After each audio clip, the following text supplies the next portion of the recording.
Now, now I call Haja from grade 1 to give the hadith.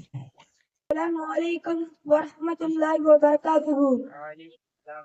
இங்கே காலை பொழுதில் வாரந்தோறும் ஒரு ஹதீஸை கேட்டு அதன்படி அமல் செய்து வருகின்றோம். இந்த வாரத்தின் ஹதீஸ், உங்களுக்கு 5 விஷயங்கள் வருவதற்கு முன் 5 அருள்கொடைகளையும் சரியான முறையில் பயன்படுத்திக் கொள்ளுங்கள் என்று நபி ஸல்லல்லாஹு அலைஹி வஸல்லம் அவர்கள் ஒருவருக்கு உதாரணமாக கூறுகிறார்கள்.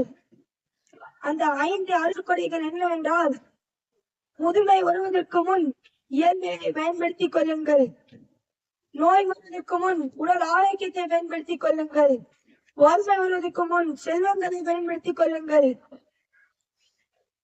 அதிக வேலை வருவதற்கு முன் ஓய்வுகளை பயன்படுத்திக் கொள்ளுங்கள், மரணம் வருவதற்கு முன் வாழ்க்கையை பயன்படுத்திக் கொள்ளுங்கள் என்று நபி ஸல்லல்லாஹு அலைஹி வஸல்லம் அவர்கள் இந்த ஹதீஸில் சொல்லி காட்டுகிறார்கள்.